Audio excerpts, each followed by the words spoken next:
क्या ढूंढना चाहती है आप? और आपके बाकी साथियों ने क्या ढूंढा है? यही ना कि मेरी बेटी का किसी के साथ अफेयर था, वो फिजिकल रिलेशन में थी। हर 2-3 साल के बाद कोई ना कोई आता है और हमारे जख्म कुरेद कर चला जाता है। क्यों?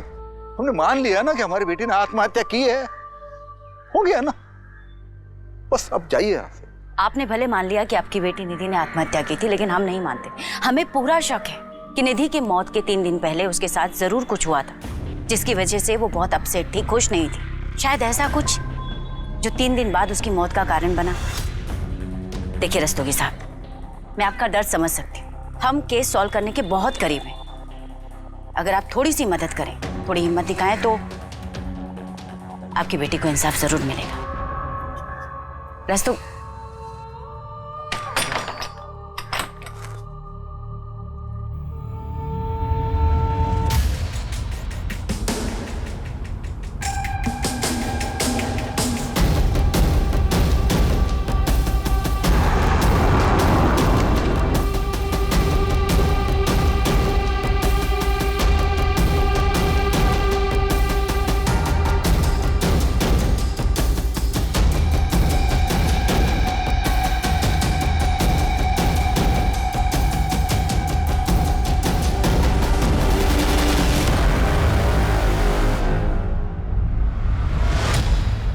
इस केस को 20 साल हो गए हैं जेनिफर। इस बार कहां से शुरू करना है? योर ऑनर, फाइल नंबर 1 से। इस केस को उसके अंत तक पहुंचाने के लिए हमें शुरू से शुरू करना पड़ेगा। कौन थी निधि रस्तोगी? 21 साल उम्र की, lady college of art and commerce में पढ़ने वाली, फाइनल ईयर स्टूडेंट, या कोई और? योर ऑनर, ये उसकी पर्सनल डायरी है। I would like to read. Sure. Entry date 26 November 1994। आज का मेरा टारगेट कंप्लीट हो गया। मुझे अपने फ्यूचर के लिए और ज़्यादा मेहनत करनी होगी। 27 नवंबर 1994। आज का दिन बड़ा अच्छा था। मेरे सेमेस्टर रिजल्ट से पापा बहुत खुश थे। वैसे मैं खुद को तो कॉन्ग्रेचुलेट करना भूल गई। मिसेस डायरी, अब मैं टीचर बन गई हूँ, मैथ्स टीचर। 600 रुपीज़ सैलरी है मेरी। सिर्फ 100 रुपये अपने लिए रखूँगी और 500 रुपये पापा को दिया करूँगी। I am very happy. Nidhi, ऐसी बहुत सारी पॉजिटिव एंट्रीज हैं, अच्छे थॉट्स। योर ऑनर, निधि की मौत के कुछ हफ्ते पहले से उसी के घर से इस केस की शुरुआत हुई। निधि, अभी ये सब करने की क्या जरूरत है? बाद में करो ना। अरे बस हो गया पापा। अभी जाना जरूरी है क्या? न्यू ईयर मना के जाओ ना। अरे पापा, बस एक बार ग्रेजुएशन कंप्लीट हो जाए और सीए का एग्जाम दे दूं, फिर न्यू ईयर क्या, होली दिवाली सब साथ में मनाएंगे। दीदी, निशी क्यों चिल्ला रही है? ये सब छोड़, फटाफट आओ ना। पहले बार चलो। अरे आओ तो सही, तुम चलो तो सही। ये देखो दीदी, ये कितना प्यारा है। कौन निशी? ये तुमने सजाया? हाँ दीदी, और ये देखो दीदी, सेंटा का बास्केट, जिसके अंदर सेंटा हमारे गिफ्ट्स रखेगा। सुन लिया ना सेंटा? क्या नहीं समझी? मुझसे भी हाइट में लंबी हो गई है और तुझे अभी तक नहीं पता चला कि सेंटा कोई और नहीं, पापा है। याद कर, हम हर बार रात के 12 बजे बाहर जाते थे सेंटा को देखने, तो पापा कुछ ना कुछ भूल जाते थे। जैसे मेरा पर्स खो गया, मेरी वॉच रह गई। पापा, मैं क्या सोच रही हूँ, इस बार ना हम गिफ्ट वहां छुपाएंगे। कहाँ? आया। बच्चों, इस सेंटा जो है ना, ये असल में होता है। अदरवाइज तुम दोनों जैसा प्यारा सा गिफ्ट मुझे कैसे मिलता? Love you. Love you too पापा। Oh my God! क्या? अरे एक बात तो बोलना भूल ही गया मैं। Wish you very happy birthday. Thank you पापा। हैप्पी बर्थडे दीदी। Thank you. Happy birthday to you, happy birthday to you.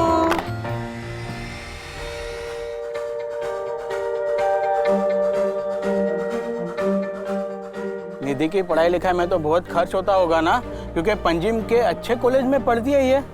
मेरा कोई खर्च नहीं होता, उल्टा 600 रुपए हर महीने निधि मुझे भेजती है। 600 रुपया हर महीने? किस बात के? वो क्या है, निधि जिस कॉलेज में पढ़ती है ना, उनका एक स्कूल भी है, तो वहाँ की मैथ्स की जो टीचर है वो 6 महीने के लिए छुट्टी पे गई हुई है। और निधि का मैथ्स तो तुमको पता है, 99 से नीचे कभी लाया नहीं उसने।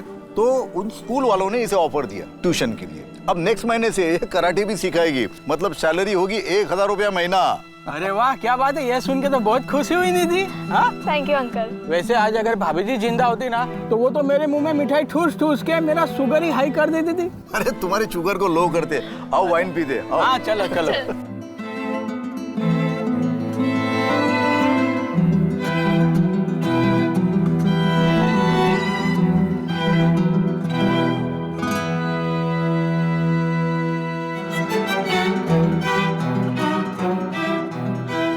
टेक केयर बेटा। और हाँ, 24 घंटे ना किताबों में घुसे मत रहना, थोड़ा खाने पीने का भी ध्यान रखना। हुँ? अभी 53 किलो की हो तुम, अगर 52 भी हो जाओगे ना तो उन हॉस्टल वालों की खैर नहीं बता रहा हूँ। 55 की हो जाऊंगी बस। अरे वो इतना भी खाने पीने का ध्यान मत रखना, पढ़ाई पे कंसंट्रेट करना, पढ़ाई मन लगा के कर। और हाँ, wish you very happy new year in advance. Happy new year in advance पापा। हैप्पी न्यू ईयर दी। Happy new year. और हाँ, फोन जरूर करना। हर साल अपने क्लास में आने वाली टॉपर, एक माहिर कराटे फाइटर और उससे भी कहीं ज्यादा हैप्पी गो लकी, एक खुश मिजाज लड़की। योर ऑनर, अगर आज वो जिंदा होती तो उसकी कहानी कुछ और होती। पर अक्सर देखा गया है कि सबसे ज्यादा ब्राइट चमकने वाला हीरा किसी ना किसी की आंख में खटकते रहता है। निधि के साथ भी वैसा ही कुछ। 1 2 3 4। हाँ हाँ हाँ हाँ और ऊपर हाँ। तो आज हम क्लास यहीं पे एंड करते हैं। कल हम शाम को 5 बजे मिलेंगे, 5 PM sharp. Okay, thank you ma'am. Thank you. Hi Nidhi, काफ़ी अच्छा फीडबैक है तुम्हारा, स्टूडेंट्स भी तुम्हें काफ़ी पसंद करने लगे। एक बार अपनी पढ़ाई पूरी कर लो, उसके बाद मैं तुम्हें as senior math teacher promote करवा दूंगा। सैलरी भी अच्छी होगी, साथ में अपना बीएड भी कर लेना। Thank you very much sir. अरे थैंक यू की कोई बात नहीं, यू डिजर्व इट। अच्छा, तुम्हारे पास मेरा लैंडलाइन नंबर है, कोई भी काम हो कॉल मी एनी टाइम, दिन हो या रात, सोचना मत, just come to my home. Take care. Take care sir. मेरा सामान किसने फेंका? मैंने। जानवी, तुम्हारा प्रॉब्लम क्या है? प्रॉब्लम है ना तू है। ये जो तेरा अटेंशन सीकर वाला एटीट्यूड है ना, ये जरा अपने पास रख। तुम्हारी प्रॉब्लम्स, प्लीज मेरी जगह से निकल जाओ। वरना क्या कर लेगी? हाँ, 2-4 कराटे के मूव्स दिखाएगी। चल दिखा, चल दिखा दिखा दिखा ना। ओए, क्या हो रही है? चलो दोनों अपनी जगह पे। वार्डन दीदी, प्लीज मेरा रूम चेंज कीजिए, मुझे यहाँ नहीं रहना। वार्डन दीदी, आप है ना इसको इस सड़ियल रूम में रहने दीजिए, आप मेरा ही रूम चेंज करवा दीजिए। Jahnvi, mind your tone.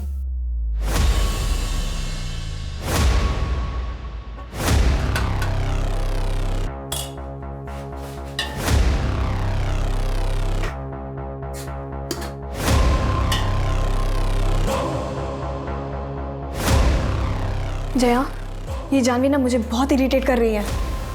क्यों इसके मुंह लग रही है? इग्नोर कर, तू बस अपने एग्जाम्स पर ध्यान दे।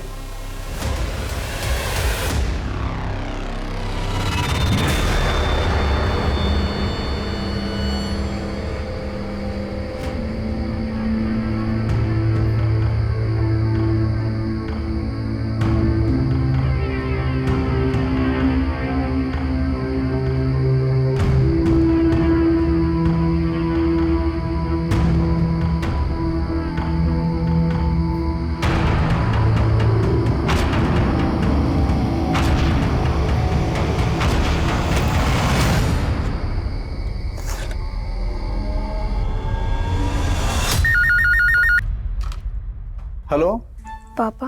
हाँ निधि बेटा, बोलो कैसी हो? बस ठीक हूँ पापा। अरे तुझे पता है निशि ने आज क्या किया? अरे रास्ते पर से कुत्ते का बच्चा घर पे लेके आई, फिर उसको लाख समझाया, उसके बाद वापस छोड़ के आई। वो अभी रूठ के बैठी है, बोलती खाना नहीं खाएगी। निधि, तू पक्का ठीक तो है ना बेटा? हाँ पापा, मैं ठीक हूँ। मुझे आपसे कुछ बात करनी थी। क्या बात है? कोई प्रॉब्लम है? वो रितेश वहां आया क्या? नहीं पापा, रितेश की बात नहीं है। तो बेटा खुल के बोलना, क्या बात है? पापा मैं आपसे बाद में बात करती हूँ, मेरी वो दोस्त आ गई है। ठीक है ठीक है, तुम मुझे जरूर फोन करना, मैं इंतजार करूंगा तुम्हारे फोन का।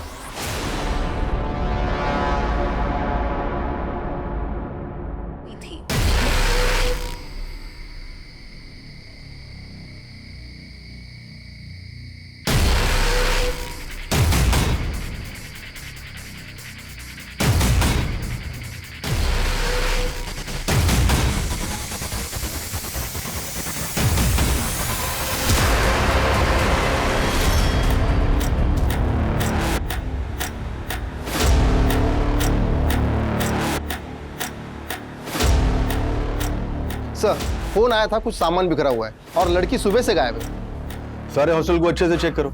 सर सर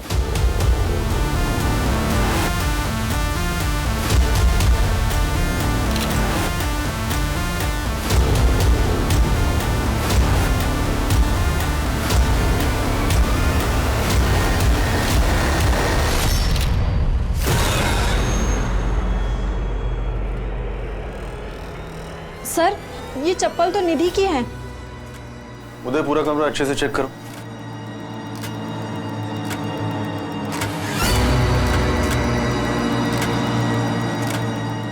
इसमें तो आज की डेट लिखी है, मतलब वो सुबह लापता होने से पहले अपने मैथ्स के सम सॉल्व कर रही थी। हाँ सर, फ्रिज के पास एक पानी की बोतल मिली है और हॉस्टल के बैक साइड पे एक स्लीपर।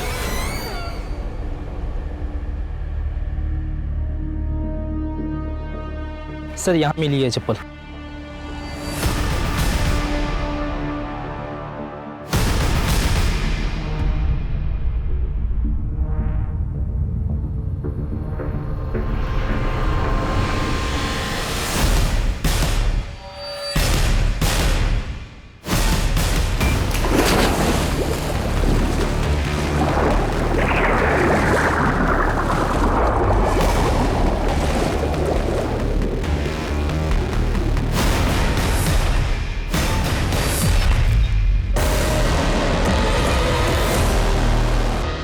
पापा मैं आपसे बाद में बात करती हूँ, मेरी वो दोस्त आ गई है।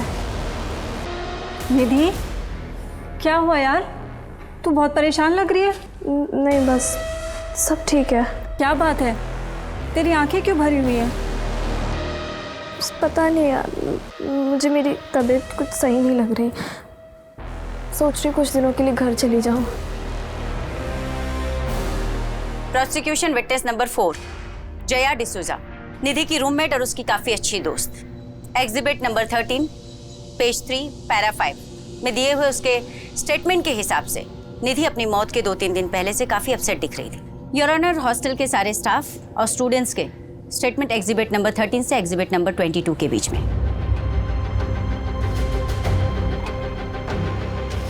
सर यकीन ही नहीं हो रहा कि निधि अब हमारे बीच नहीं रही। पता नहीं उसने ये सब किया ही क्यों। क्या तुम्हें लगता है ये आत्महत्या हो सकती है? सर उसकी फैमिली में सुसाइड हिस्ट्री रही है, उसकी माँ ने भी सुसाइड किया था, और अगर निधि की लाइफ में कुछ प्रॉब्लम्स रही होगी तो हमें उसके बारे में कुछ नहीं पता। आर यू श्योर ये सुसाइड हो सकता है? सब एक्सीडेंट भी हो सकता है। कुएं के पास का इलाका चिकना है, कई बार मेरा भी पैर फिसल गया। हो सकता है निधि के साथ भी कुछ ऐसा ही हुआ। सर इंस्पेक्टर प्रमोद माथुर है। बच्ची ने सुसाइड कर ली। आप कौन? सतीश माथुर, इस इंस्टीट्यूशन का ट्रस्टी। देखिए इंस्पेक्टर, ये जो कुछ भी हुआ है इसे जल्दी से वाइंड अप कीजिए। बच्चे डरे हुए हैं, फालतू का तमाशा हो रहा है। देखिए हमें शक है ये सुसाइड के अलावा भी कुछ हो सकता है, तहकीकात तो करनी पड़ेगी। ठीक है, जो कुछ भी करना है आधे घंटे में कीजिए और निकलिए यहाँ से। नीलमा जी, बच्ची के परिवार वालों को फ़ोन कर दीजिए, जो भी मदद हो सके कीजिए, थोड़े बहुत पैसे भी दीजिएगा। एसपी सर ने बुलाया है। हाँ प्रमोद। जैन सर। जी Jain sir. Yes sir, I'll do that right now sir. Right, thank you sir. हाँ प्रमोद, क्या रिपोर्ट है? सर आत्महत्या का मामला है। लड़की ने कुएं में कूदकर अपनी जान दी है।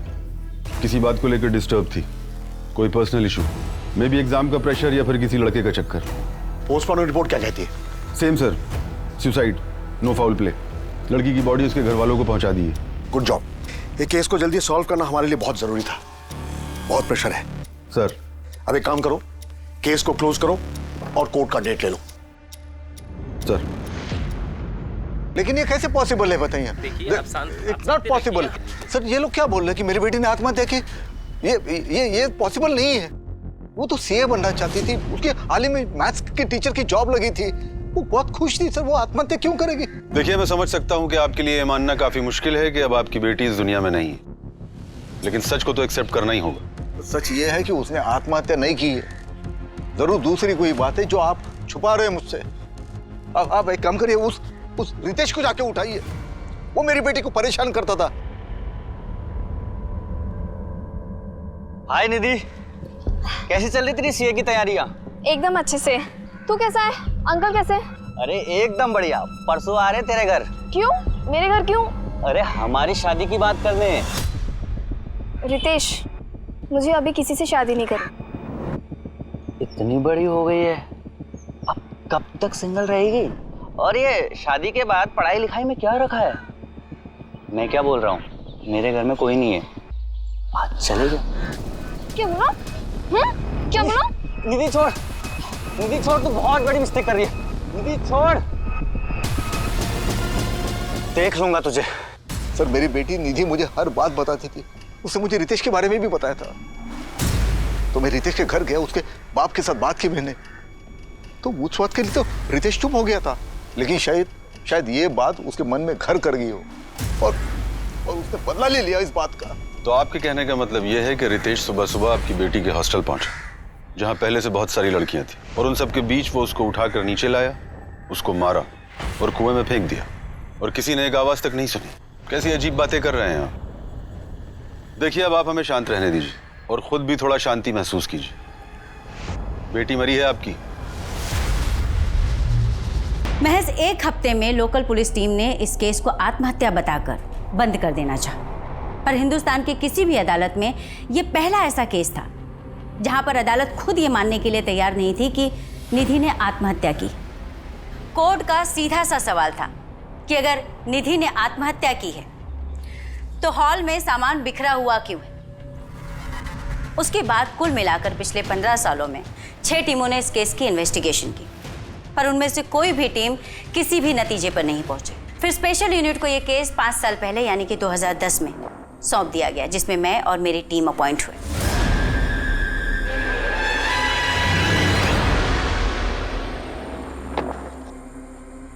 मैम अब तक 6 टीम ने इस केस को सुसाइड बताया है और सबने रिक्वेस्ट की है कि इस केस को क्लोज कर दिया जाए, लेकिन 7वीं टीम का ऐसा कोई इरादा नहीं।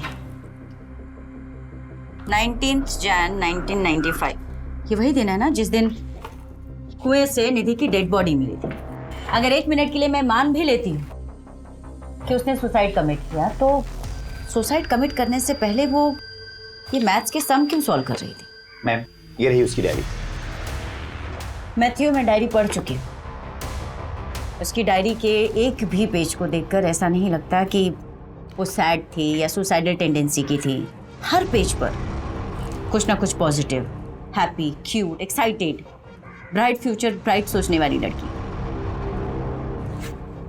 एक्सेप्ट 16 जन 1995 उसकी डेड बॉडी मिलने के 3 दिन पहले। 3 दिन पहले से उसने डायरी लिखना बंद कर दिया था। आखिर उन 3 दिनों में ऐसा क्या हुआ था जिसने उसके डायरी लिखने के रूटीन को खत्म कर दिया? इस केस को बीते हुए काफी साल हो चुके हैं, हमें फाइल्स और पेपर्स के अलावा मिलेगा क्या? सच जिसको तलाशने के लिए मैं यहाँ आई। मैथ्यू, हम माँ बाप अपने बच्चों को अपने से दूर इसलिए भेजते हैं कि वो पढ़ लिख कर हमसे बेहतर करें जिंदगी में। बेचारी 21 साल की बच्ची थी, और जब आपके बच्चे के साथ ऐसा कुछ हो जाए तो आपकी अंदर तक रूह कांप जाती। और उसके पापा को तो पता तक नहीं कि उनकी बेटी के साथ हुआ क्या। क्या ढूंढना चाहती है आप? और आपके बाकी साथियों ने क्या ढूंढा है? यही ना कि मेरी बेटी का किसी के साथ अफेयर था, वो फिजिकल रिलेशन में थी। हर 2-3 साल के बाद कोई ना कोई आता है और हमारे जख्म खुरेद कर चला जाता है। क्यों? हमने मान लिया ना कि हमारी बेटी ने आत्महत्या की है, हो गया ना, बस अब जाइए यहाँ से। आपने भले मान लिया कि आपकी बेटी निधि ने आत्महत्या की थी, लेकिन हम नहीं मानते। हमें पूरा शक है कि निधि की मौत के 3 दिन पहले उसके साथ जरूर कुछ हुआ था। जिसकी वजह से वो बहुत अपसेट थी, खुश नहीं थी। शायद ऐसा कुछ जो 3 दिन बाद उसकी मौत का कारण बना। देखिए रस्तोगी साहब, मैं आपका दर्द समझ सकती हूँ। हम केस सॉल्व करने के बहुत करीब हैं। अगर आप थोड़ी सी मदद करें, थोड़ी हिम्मत दिखाएं तो आपकी बेटी को इंसाफ जरूर मिलेगा। रस्तों,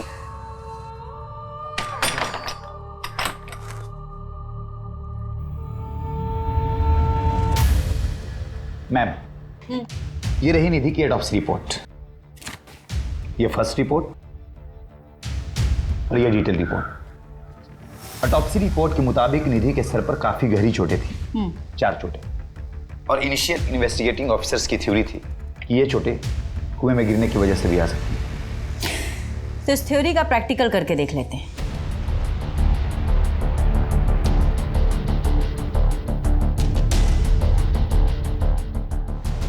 मैनिक्विन लाओ।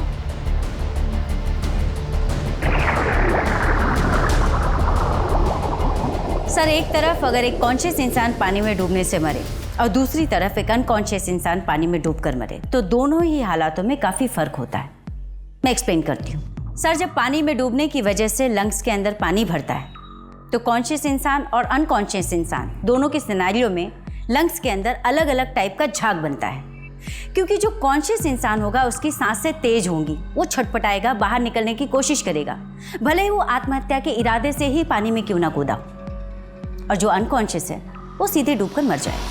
निधि के लंग्स कंडीशंस को देखकर ये साफ साफ पता चलता है कि पानी में डूबते वक्त वो कॉन्शियस नहीं थी। मतलब ये सुसाइड नहीं, एक्सीडेंट भी तो हो सकता है। पैर फिसल गया हो, चोट लग गई हो और गिर गई हो। एक्सीडेंटली कुएं में गिरने की वजह से अगर किसी को चोट लगेगी तो 1 या 2 बार लगेगी, 4 बार नहीं। अगर 4 बार लगी तो कैसे? सर, इतने सालों बाद उस कुएं या उस हॉस्टल से कुछ भी मिल पाना इम्पॉसिबल था। इसलिए इस केस को सिर्फ लॉजिकल इन्वेस्टिगेशन के अप्रोच से ही सॉल्व किया जा सकता है। इसलिए मैंने और मेरी टीम ने पुरानी रिपोर्ट्स में दी गई जानकारियों के हिसाब से इस केस को रीइमेजिन करने की कोशिश की।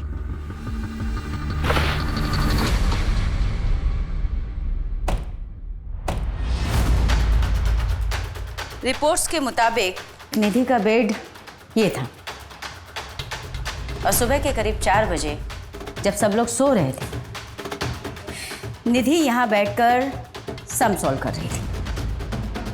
सम सॉल्व करते करते सुबह के करीब 4 बजे उसे प्यास लगी और वो फ्रिज का पानी पीने के लिए नीचे चली।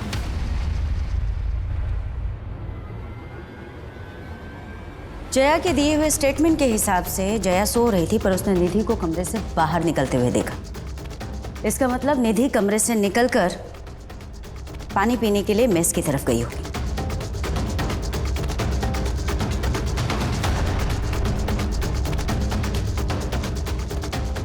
पुलिस फाइलिंग के हिसाब से आज से 15 साल पहले फ्रिज यहाँ कहीं था, जहाँ पर उन्हें एक गिरी हुई बोतल भी मिली थी। शायद वही बोतल जिससे निधि ने पानी पिया होगा। पोस्टमार्टम रिपोर्ट के हिसाब से निधि की डेथ सुबह 6 बजे के करीब हुई, जबकि वो पानी पीने के लिए अपने कमरे से सुबह 4 बजे नीचे उतरी, यानी कि 2 घंटे। इन 2 घंटों में उसके साथ क्या हुआ? 1 मिनट के लिए मान लेती हूँ कि उसकी हत्या 20 से 30 मिनट में हुई, फिर भी बचे 1.5 घंटे। 1.5 घंटे निधि कहाँ थी? मैम, रिपोर्ट के मुताबिक नीलिमा इस कमरे में रहा करती थी। नीलिमा इस हॉस्टल की केयर टेकर हुआ करती थी, लेकिन हादसे वाली रात नीलिमा ने न तो कुछ देखा और न ही कुछ सुना। ऐसे लगता है निधि को किसी ने हिप्नोटाइज करके बड़े आराम से सब कुछ करा दिया। क्या हुआ मैडम, कुछ पता चला आपको? इन्वेस्टिगेशन हो रही है, पता भी चल जाएगा। देखिए मैडम, बच्चियां बाहर धूप में खड़ी हैं, आप लोग ऐसे बार बार आ जाते हैं, अच्छा नहीं लगता। अब आपका हो गया ना सब, जाइए और रिपोर्ट फाइल कीजिए। और क्या फाइल करूं रिपोर्ट में? यही कि बच्ची बीमार थी, परेशान थी। तो आप ही हैं जो अभी तक सबको नरेशन देते आए हैं। ये इसका मतलब आप ही का हाथ है मर्डर? अरे मैडम, मर्डर वर्डर कुछ हुआ ही नहीं था, और मुझ पर इल्ज़ाम लगाने से पहले अब सबूत लेकर आइए। आपसे पहले भी बहुत टीमें आई, खूब छानबीन की, हीरो बन गए सब लोग। फाइनली केस क्लोज करके चले गए ना, आप भी चले जाएंगे।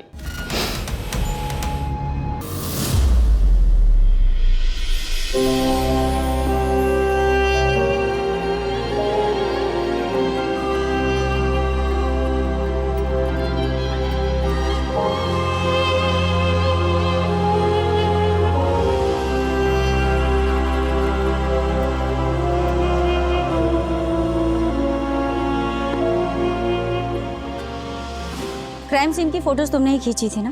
कुछ अजीब सा लगा था तुम्हें, जिससे हमें ये पता चल सके कि एग्जैक्टली उस रात हुआ क्या था? आपके पास डेड बॉडी के सिर्फ 3 फोटो हैं, मैंने 7 सबमिट किए थे।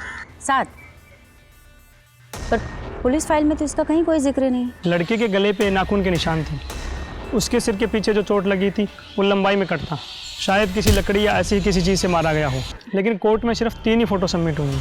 तो बाकी की 4 फोटो तुम्हारे पास हैं? 15 साल हो गए मैडम। उस वक्त हमारा काम सिर्फ रील पे चलता था, रील और कैमरा दोनों तोड़ दिए गए हमारे। किसने तोड़ा? आपकी हर एक टीम को बताया था मैडम। पहली टीम पर ऊपर से बहुत प्रेशर था, शायद कोई पहुंचा हुआ आदमी शामिल था। स्टेटमेंट दोगे? कितनी बार दूं सर? ठीक है मैडम, दे देते हैं, लेकिन होगा क्या? आपके पास भी किसी ऊपर से फ़ोन आएगा और आप भी स्टेटमेंट सबमिट नहीं कर पाओगे। पहुंचा हुआ आदमी? आखिर कौन है ये पहुंचा हुआ आदमी जिसने आज से 15 साल पहले पुलिस, रिकॉर्ड, स्टेटमेंट सब कुछ मैनेज कर लिया? जरूर पहले की टीम्स पर इस आदमी का दबाव रहा होगा। कहीं हम पे भी ये दबाव बनाया तो? नहीं मैथ्यू, अब 15 साल हो चुके, मुझे नहीं लगता कि अब वो कुछ कर पाएगा। पर फिर भी अगर हम पे कोई प्रेशर आया तो? फिर तो और अच्छा होगा, हमें आसानी होगी उसे ट्रैक करने में। मैडम, पिछले 15 सालों में टीवी पर न जाने कितने सारे केसेस सुने, सबको इंसाफ मिला,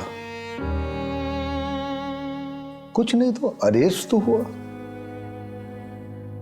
लेकिन मेरी निधि को आज तक इंसाफ नहीं मिला। सर, माफी चाहती हूँ, आपको अपनी बेटी के इंसाफ पाने के लिए इतना लंबा इंतजार करना पड़ा, बट आई प्रॉमिस कि मैं पूरी ईमानदारी से इन्वेस्टिगेशन करूंगी, एक भी पहलू नहीं छोड़ूंगी। बेटी के खोने का दर्द क्या होता है मैं समझ सकती हूँ,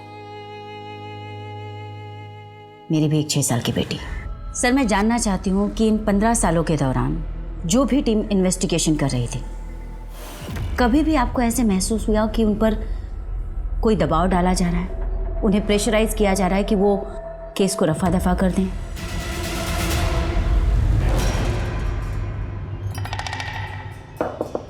सर, अरे आप मेरे घर पे आ गए, आप पुलिस स्टेशन में आइए। सर प्लीज आप फिर से तहकीकात कीजिए ना। देखिए, मेरी बेटी ने आत्महत्या नहीं की है, वो ऐसे कैसे कर सकती है सर? तो आप ही बताइए उसने ऐसा क्यों किया? आपकी लड़की जवान थी, घर से दूर रहती थी हॉस्टल में, आपकी निगरानी तो थी नहीं उस पर। मतलब क्या आपका? मतलब ये है कि हमने हॉस्टल के आसपास पता किया था, किसी लड़के के साथ घूमती थी, वो भी मोटरसाइकिल पर। वो तो आपकी इज्जत के बारे में सोच के मैंने डॉक्टर से कहा था कि इस एक्टिविटी के बारे में रिपोर्ट में ना लिखे। क्या? जी हाँ, शारीरिक संबंध थे उसके। आइंदा मत आना, क्योंकि हम ये केस बंद कर चुके हैं। चलो अब जाओ यहाँ से। देखिए सर, आपको अगर हमें इंसाफ नहीं दिलाना है तो मत दिलवाइए, लेकिन मेरी बेटी को यूं बदनाम मत कीजिए। आपसे हमें कोई उम्मीद नहीं है।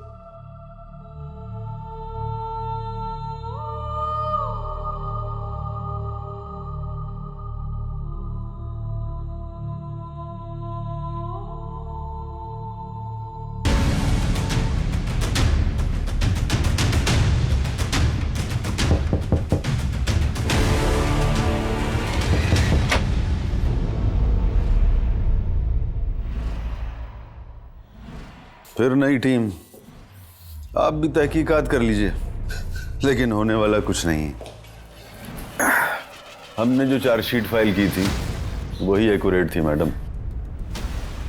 निधि रस्तोगी केस में काफ़ी मेहनत की है तुमने। Thank you. थैंक यू किस लिए? मैं यही पूछने आई हूँ कि इतनी मेहनत किस लिए की? डेफिनेटली केस सॉल्व करने के लिए तो नहीं की। मैं कुछ समझा नहीं मैडम। प्रमोद, लगता है तुम्हें तुम्हारी भाषा में समझाना पड़ेगा। प्रमोद, ये बात तुम भी जानते हो और मैं भी कि निधि ने आत्महत्या नहीं की थी, बल्कि उसका खून हुआ था, और इस हत्या को आत्महत्या की शक्ल देने के लिए पहले उसके सर पर 4 बार वार किया गया, उसके बाद में उसे कुएं में फेंक दिया गया। तुमने तो उसकी रिपोर्ट तक को मैनिपुलेट किया। अब सच सच बताओ कि ये सब तुमने किसके इशारे पे किया? आज से 15 साल पहले सिस्टम की वीकनेस का फायदा उठाकर तुमने एक बहुत बड़े अपराध पर पर्दा डाला था। मैं उन सबके नाम जानना चाहती हूँ। ये आप क्या कह रही हैं? मैंने ऐसा कुछ नहीं किया, और फिर उस समय तो ये केस सुसाइड लगा था। प्रमोद, निधि का अपने कमरे से निकलकर नीचे मेस रूम तक जाने और उसकी डेथ के टाइमिंग के बीच में 1.5 से 2 घंटे का गैप है। मैं जानना चाहती हूँ कि इस 1.5-2 घंटे के बीच में क्या हुआ था। आत्महत्या करने से पहले लड़की सोच रही होगी कि उसे क्या करना है, कैसे करना है। और वहाँ हॉल में जो सामान बिखरा था वो? उसने कुछ किया होगा, कुछ सोचा होगा। भाई उस समय तो सीसीटीवी कैमरे भी नहीं होते थे। अच्छा, तो तुम सिर्फ सीसीटीवी के बिहाफ में इन्वेस्टिगेशन कर। गुड, जल्दी ही मुलाकात हो अरेस्ट वारंट के साथ। और तुम अच्छी तरीके से जानते हो तुम्हारे डिपार्टमेंट से कहीं ज्यादा मशहूर हमारे डिपार्टमेंट की खातिरदारी।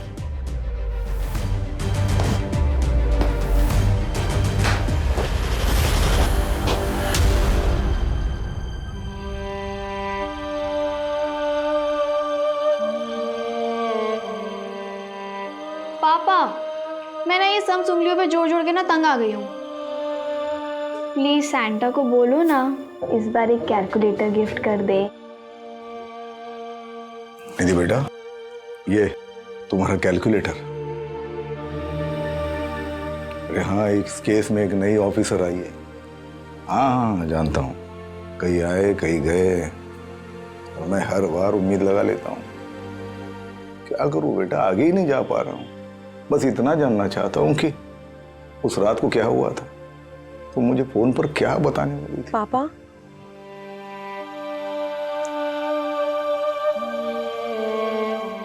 हर बार यही सोचता हूँ कि अगर थोड़ा सा फोर्स करके उसी रोज पूछ लेता, क्या पता शायद दूसरे दिन में तुम्हें मिलने चला आता, और शायद आज तुम हमारे साथ होती।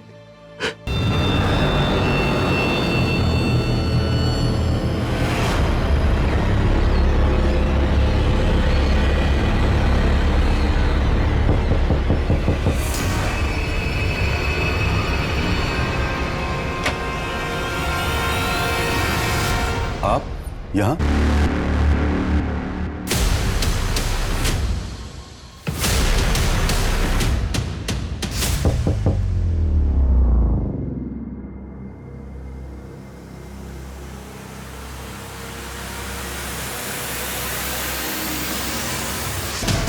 Your honour, inspector Pramod Sharma ji को जहर देकर मारा गया था। इंस्पेक्टर प्रमोद शर्मा की टीम इस केस पर काम करने वाली पहली टीम थी जिन्होंने निधि की डेड बॉडी, उसके कपड़े, उसका रूम अच्छे से देखा और इस केस से जुड़े सारे एविडेंस कलेक्ट किए थे। बट अनफॉर्चुनेटली इस केस से जुड़ी बहुत सी इंपॉर्टेंट चीज़ें उन्होंने प्रिजर्व नहीं की, जैसे कि विक्टिम के कपड़े और भी कई सामान। उस मर्डर वेपन तक को नहीं ढूंढा जिससे कि निधि के सर पर 4 बार वार किया गया था। पर कहते हैं योर ऑनर कि बुरा चाहने वाला 100 बुराई क्यों ना कर, किसी की एक अच्छाई उन 100 बुराइयों पर भारी पड़ती।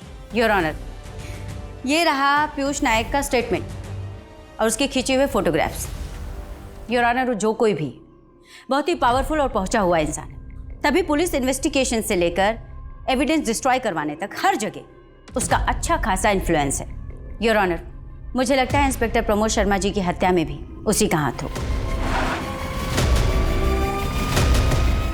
जानवी जी, हमें पता चला है कि निधि के साथ आपकी बहुत अच्छे से बनती नहीं थी। तो 15-20 सालों बाद आप मेरे पास आ गई। आपको पता है मेरे पिताजी मंत्री हैं, वो भी पिछले 25 सालों से। आप गलत जगह हाथ डाल रही हैं। आई एम सो सॉरी, हमारे प्रोफेशन का हिस्सा है इंक्वायरी करना, सो वी आर हियर। वैसे आपके पिताजी काफ़ी अच्छी पहुंच रखते हैं, पैसे वाले भी आप। अब आप सही समझ रही हैं। आपको कुछ ज़रूरत हो तो बताइए। जी नहीं, थैंक यू। मैडम जी, चाय तो पी के जाइए। नेक्स्ट टाइम पक्का। इसके बाप की कुंडली निकलवाओ। अगर ये लोग इतने ही पहुंचे हुए हैं तो ये जानवी जरूर इस केस में इन्वॉल्व होगी।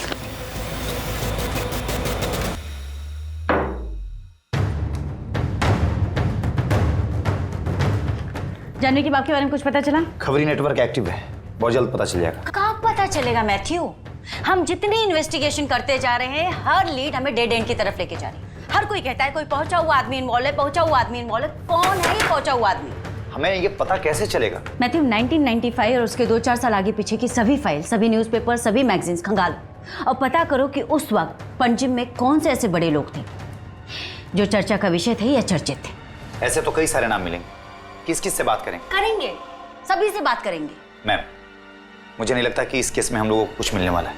नहीं मैथ्यू, कभी कभी बड़े से बड़े ताले को खोलने के लिए ना एक छोटी सी चाबी की जरूरत होती है। हमें भी बस वो छोटी सी चाबी चाहिए, ताला अपने आप खुलेगा।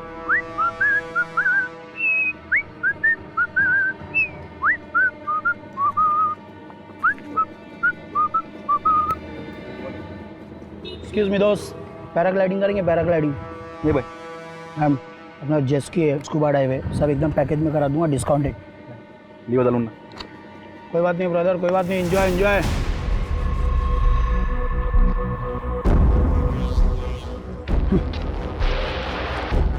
अब घर पे उड़ के जाना। नदीम अहमद पेशे से चोर, लेकिन इस केस में एक बहुत ही इंपॉर्टेंट कैरेक्टर है। भैया एक चाय देना कुल्हड़ वाली। Thank you.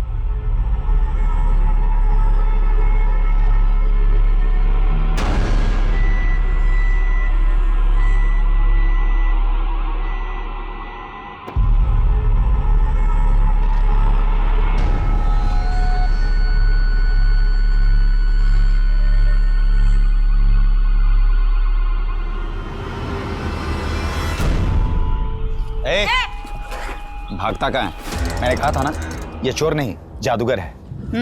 पर आप लोग हो कौन? Special unit. वो जो टीवी पे बताते हैं वो?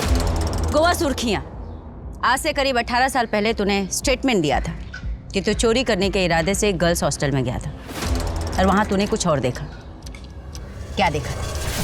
नदीम अहमद एक चोर का कैरेक्टर क्वेश्चनेबल है। योर ऑनर, पिछले 20 सालों से जिस केस में कोई जवाब नहीं मिला, वहां पर चीजें क्वेश्चनेबल तो दिख रही हैं। वैसे हमने इस चोर पर आंख बंद करके भरोसा नहीं किया है। नदीम, कहाँ है तुम्हारा बंदा? वो देखो मैडम, आ गया। मैडम ये असलम है, न्यूज़पेपर और दूध बेचने का काम करता था। असलम जरा बता मैडम को, उस सुबह तूने क्या क्या देखा था? गर्ल्स हॉस्टल के अंदर मैम मर्दों का जाना एकदम से मना था। यहाँ तक कि मुझे पैसे देने भी गेट पर ही आते थे। उस रात मैंने देखा कि एक आदमी हॉस्टल के पीछे की तरफ जा रहा था। बहुत अंधेरा था तो ठीक से देख नहीं पाया। मुझे लगा किसी लड़की का किसी लड़के के साथ चक्कर होगा। बाद में मैम मुझे पता चला कि वहाँ कुएं से किसी की लाश मिली थी। मैम ये केस तो कहीं और मुड़ गया है। जानवी के पिता की कुंडली भी हाथ लग गई है और जानवी की माँ की ये दूसरी शादी है। शादी 15 साल पहले हुई थी और ये आदमी जानवी को गोद लिया हुआ था। असलम और नदीम के दिए हुए स्टेटमेंट के बेस पर हम निधि को इंसाफ नहीं दिला पाएंगे। It will be very difficult. इस मर्डर के पीछे इन दोनों का भी तो हाथ हो सकता है ना। आई डोंट थिंक इससे लोगों के बीच ये बड़े नाम इन्वॉल्व क्यों होंगे? इनके साथ तो बहुत आसान होता है ना, इन्हें लॉकअप में डालो, केस बंद। इस केस को सिर्फ इसलिए बंद किया गया है ताकि कॉलेज का नाम ना खराब हो और सिक्योरिटी वाले पे सवाल ना उठे। निधि जिस कॉलेज में पढ़ती थी और जहाँ पर पढ़ाती थी वो पणजी के बड़े इंस्टीट्यूट्स में आते हैं और ऐसे इंस्टीट्यूट अक्सर अपने एनुअल डे फंक्शन पर बड़ी हस्तियों को एज ए चीफ गेस्ट बुलाते हैं। पता करते कि पिछले 4-5 सालों में कौन कौन से लोग एज अ चीफ गेस्ट यहाँ पर आए हैं। 4 साल यानी कि निधि की हत्या के पहले से। 1990 से शुरू करते हैं।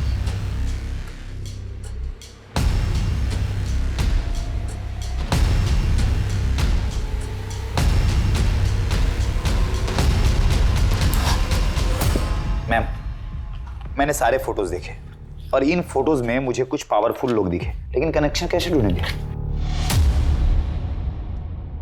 मैथ्यू, मुझे लगता है ना कि हमें नए सिरे से शुरुआत करनी चाहिए।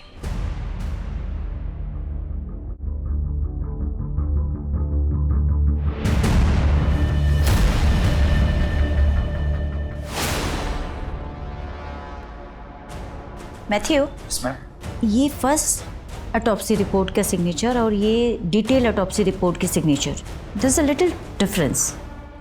थोड़ा मैन्यूट सा फर्क है।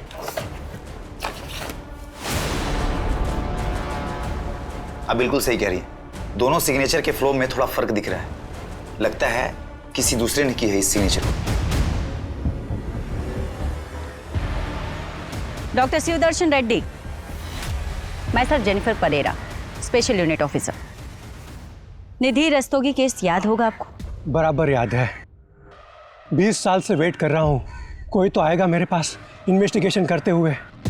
आजकल जहाँ टेक्नोलॉजी से लेकर सिक्योरिटी तक सब कुछ इतना एडवांस हो चला है, फिर भी कई केसेस में मैनिपुलेशन होता रहता है। तो इमेजिन कीजिए 20 साल पहले क्या कुछ नहीं होता होगा?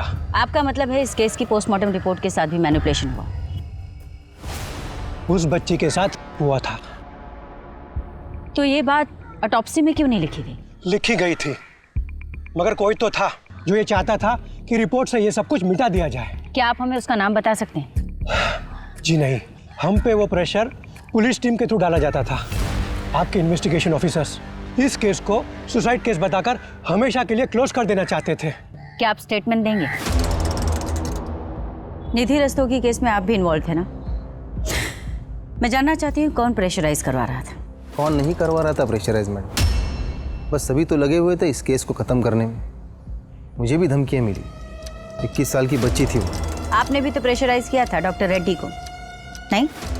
उदय जी, आई कैन अंडरस्टैंड, उस समय आपके पास पावर नहीं थी, पर आज मैं आपको पावर दे रही हूँ, आप रिवॉल्व कर सकते हैं। देखिए, एक एक्स गवर्नमेंट ऑफिसर की स्टेटमेंट बहुत मैटर करती है। अगर आप अपनी स्टेटमेंट दे दें तो एक परिवार को जस्टिस मिल जाएगा। नहीं मिलेगा जस्टिस मैडम, मैंने गिल्ड में रिजाइन दे दिया, लेकिन प्रमोद सर के साथ जो हुआ उसके बाद मुझे अपने और अपने परिवार की सिक्योरिटी के बारे में सोचना था। मैं गारंटी देती हूँ आपकी सिक्योरिटी की। 20 साल से एक बाप वेट कर रहा है जिसे पता ही नहीं कि उसकी बेटी के साथ हुआ क्या था, क्या हुआ था उस रात। अगर आप हिम्मत करेंगे तो इस बाप को जस्टिस मिल जाएगा। सॉरी मैडम, मैं सिर्फ इतना ही बोल सकता हूँ कि जो लोग इस केस में इन्वॉल्व है वो इस केस में जस्टिस नहीं होने देंगे।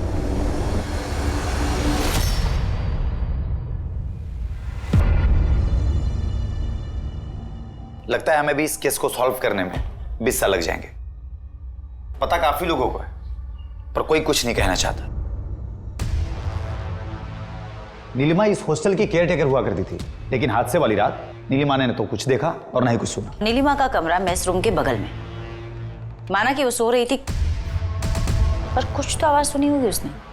मैथ्यू, वो नीलिमा की फाइल देना, उसकी पिक्चर सर। ये रही।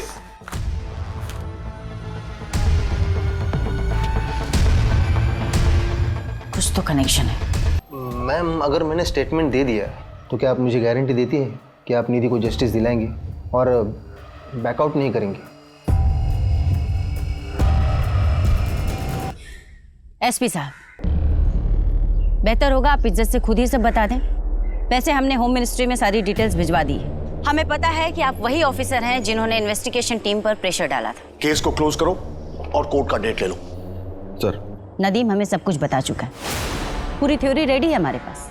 और वो पीएसआई ऑफिसर जिन्होंने अर्ली रिटायरमेंट ले ली थी आपके प्रेशर की वजह से।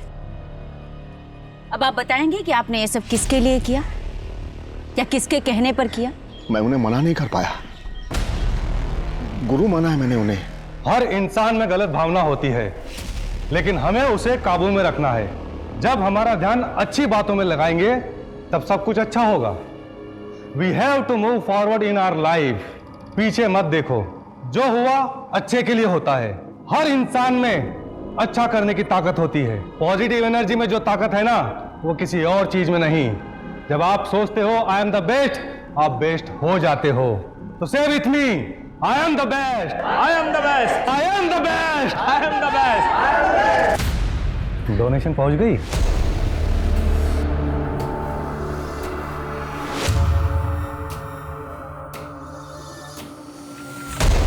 गुरुजी उस दिन किसी को भी याद कर सकते थे, लेकिन उन्होंने मुझे बुलाया। मेरे तो भाग्य ही खुल गए। मैं उन्हें मना कैसे कर सकता था? 19 जनवरी 1995 निधि ने सुसाइड नहीं किया था, उसका मर्डर हुआ था। और तुम्हें तो पता ही होगा क्योंकि तुम वहां थी। अगर तूने अपना मुंह किसी के सामने खोला ना, तो तेरी बदन की सारी हड्डियां इतनी बार तोड़ूंगी कि डॉक्टर भी गिनते रह जाएगा। जिंदगी में बहुत कुछ पाना चाहती हो तुम, लक्ष्य होना जरूरी है और तुम वहां तक पहुंचोगी भी, लेकिन तुम्हें वहां तक पहुंचने के लिए मेरी जरूरत पड़ेगी। और जब भी तुम्हें मेरी मदद लगे, मेरे घर चले आना, मैं तुम्हारी मदद करूंगा।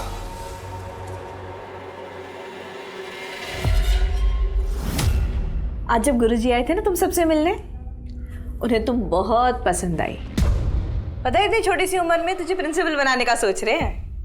6,000 रुपए महीने कमाएगी तू, लाइफ तो सेट है तेरी। फिर अपनी छोटी बहन को भी ले आना, गुरुजी का दिल बहुत बड़ा है, उसे भी आशीर्वाद दे देंगे। दिमाग खराब है तेरा। मैं ना तुम सबकी पोल खोल दूंगी। सबको पता चलना चाहिए कि यहाँ पे क्या चालू है, ताकि कोई अपनी बेटी बहन यहाँ ना भेजे। तो उसने मना किया इसलिए मार दिया उसे? नहीं, इसलिए नहीं। तो किस लिए मारा था? क्या हुआ था उस रात? सर, निधि एक कराटे चैंपियन थी। इन्हें पता था कि उसके होश में रहते ये उसका कुछ नहीं बिगाड़ सकते, इसलिए इन्होंने धोखे से उस पर वार किया।